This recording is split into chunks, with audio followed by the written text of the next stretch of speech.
everyone, it's Mari. I am so excited to be back for episode number 23 of Tried, Trendy, and True. And today I'm going to be focusing on these gorgeous delicate leaf products from Pinkfresh Studio. This suite of products includes a stamp set, it includes a coordinating die, and it includes a set of 4 stencils that you use as layering stencils to add some color to the stamped image or to the hot foil image as well. Now, for some reason, I forgot to grab the hot foil plate to show it here with these other products, but I'm going to show you here now in this next screen the hot foil plate for delicate leaf, and I'm also going to be using the solid hot foil plate as well from Pinkfresh. So this is how gorgeous that turns out with that hot foil plate, and I did use Spellbinder's matte gold foil for this. And what I'm going to do is use these layering stencils. I'm going to use them as they're numbered from 1 through 4. That's etched into the stencil.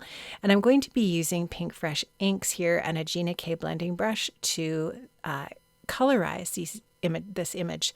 So I'm going to start off here with the lightest color of ink in the 4 colors that I'm going to be using. This is Pinkfresh Ballet Slipper. It's a really, really beautiful light blue, and I always like to start with the lightest color of ink for the first stencil when I'm using layering stencils.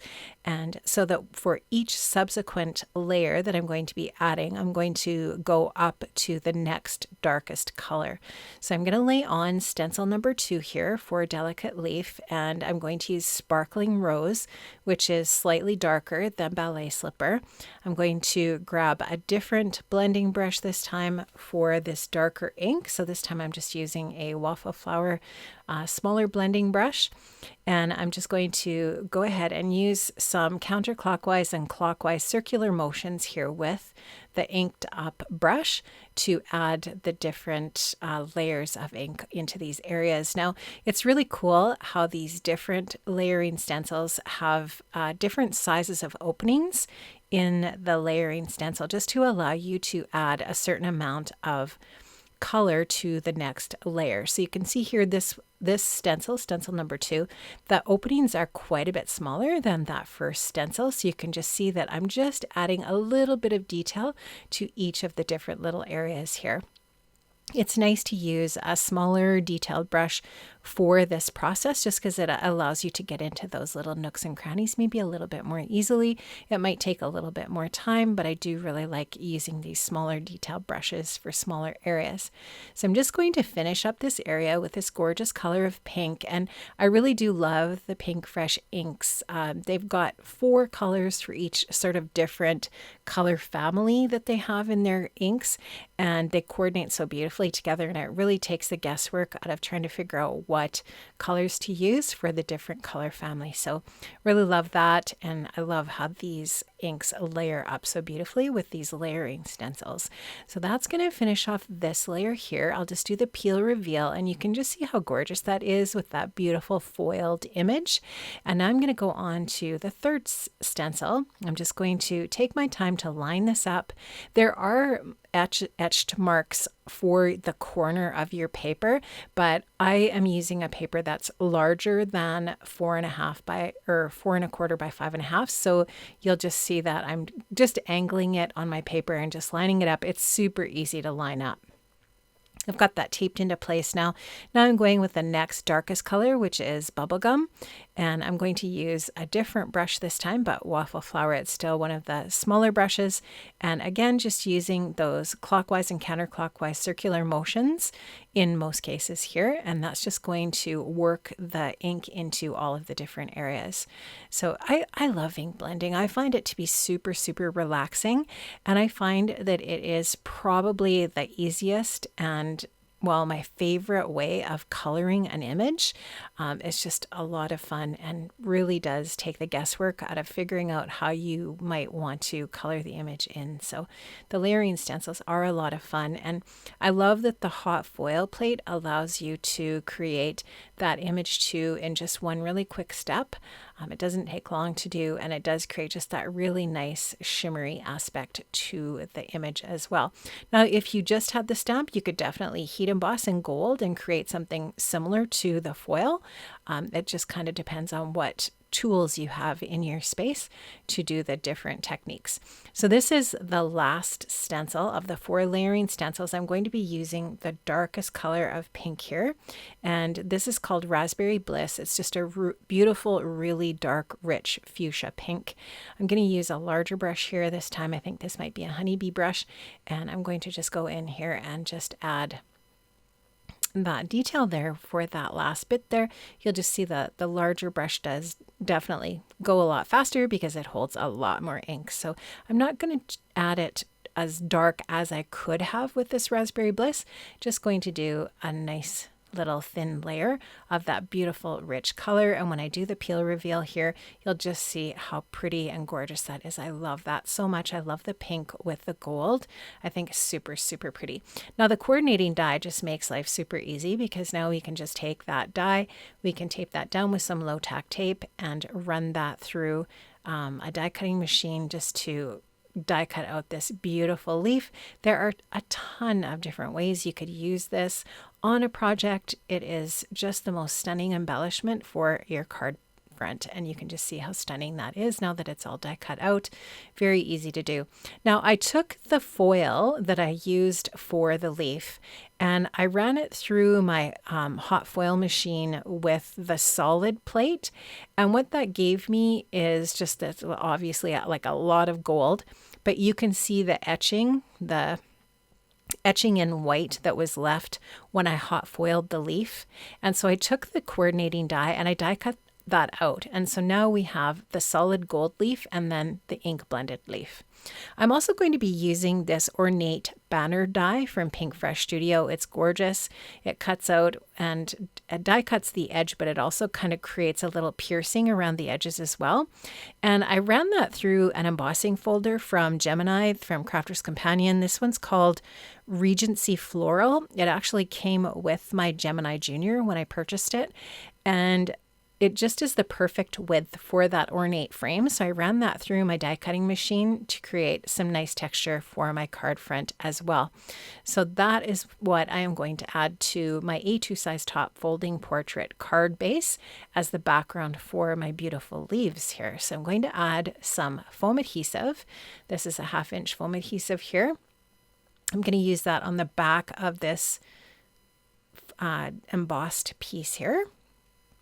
So I'm just going to take off the release paper and then I'll add a little bit of liquid adhesive to the foam adhesive. And in that way, it's going to let me just wiggle this around a little bit on my paper so that I ensure that I get it on there straight. I'm just going to grab that off of there, and then you'll see me just adding that little bit of liquid adhesive. And you could skip this step if you're really great at lining things up before they grab the paper, but I'm not super great at that. So I really like to add a little bit of liquid adhesive on top of my foam, and that will actually allow me to wiggle this around a little bit on my card front, just ensuring that I get it on there straight before I put it down. So just taking the time to make sure that I get enough on here to cover enough of that surface that will give that wiggle room time when I'm placing this onto the card front. But I just love the detail of this ornate banner. I think it's beautiful, and I love the embossing on there as well. I think it's just the perfect little bit, and I love just the white space. I think is really pretty and clean. And so I'm just going to take the time to get that on there and give that a press. And now I'm just going to add these 2 leaves on here like so. You can just see how I have them placed on there. Just really simple and easy. I'm going to glue the gold one down here just flat, and then I'll pop the pink leaf up on it with a little bit of foam adhesive as well. So I'm just making sure I'm getting a decent amount of my liquid adhesive on there so that I make sure that this gold foil leaf doesn't move. I do want to say that I love the hot foiling trend. I think it is so much fun. I have been a huge fan of foil on projects for a really long time.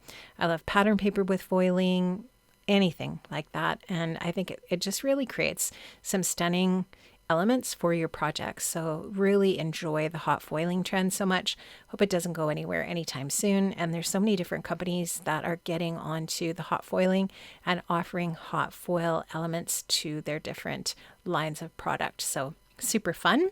And I love the Pinkfresh hot foil plates. They're beautiful every single time. So you can just see here, I'm going to add the foam adhesive to all the different little areas of my beautiful pink leaf. And in that way, that will pop up evenly all of the different little areas of this leaf. I'll take the release paper off the back of that foam adhesive and put that down onto my card in the place where I had envisioned that it would look really nice with that gold, the gold leaf on the bottom layer there. So I just wanted to slightly offset them on the card front. The leaves are these two leaf pieces are fairly substantial. You really don't need much else on your card front besides these. They do take up a lot of the real estate of your project, and they are just absolutely stunning. So I'm just going to lay this one slightly to the left of the gold on the bottom, and I love how that looks. Now I did hot foil and die cut out the perfect sentiment here, happy birthday. So this is from Pinkfresh Perfect Sentiments. It is actually a hot foil plate that has a ton of different sentiments on the plate, and then there's a coordinating die that die cuts out all of the sentiments at one time. So when you're finished, you have a whole bunch of sentiments that you can use on a bunch of different projects. So I've die cut these out and had them sitting in a little bowl on my desk so that I can grab them whenever I need a sentiment for a project, which I love. So I've bumped that up with a little bit of foam adhesive, and now I couldn't resist using some Gina K Disco Ball sequins. These are my favorite sequins in my stash. Anything Gina K is magnificent, and I really love her sequins. So I'm going to just put a few of these, I'm going to splatter them around on my project. The cool thing about the disco balls is that they reflect the color of whatever is on your project. And I don't know if the video really picks that up, but the pink from the Pinkfresh inks is reflected really beautifully on these disco ball sequins, which I think is genius. And so I'm just picking them up with my tool here and placing them onto the glue and then giving them just a little bit of a press. And they're just going to add that little bit of extra sparkle and shine and pizzazz to my project here to finish it up. I'm just going to put a couple more there over to the left and another to the right up top or above. And like I said, I love the sparkle and shine of these sequins. I think they're so stunning. And I don't know, I think anything that just has a little bit of extra bling on it looks so beautiful. So friends, I hope you enjoyed my project today. I hope that you were inspired. If you haven't gotten into the hot foil trend, but you've been thinking about it, I would say that it is a really, really fun technique. A hot foil machine is a really cool tool to have in your space, and I enjoy using my hot foil machine so much. I really love how this turned out, and I hope you did too, and I'll see you next month for another episode of Tried, Trendy, and True.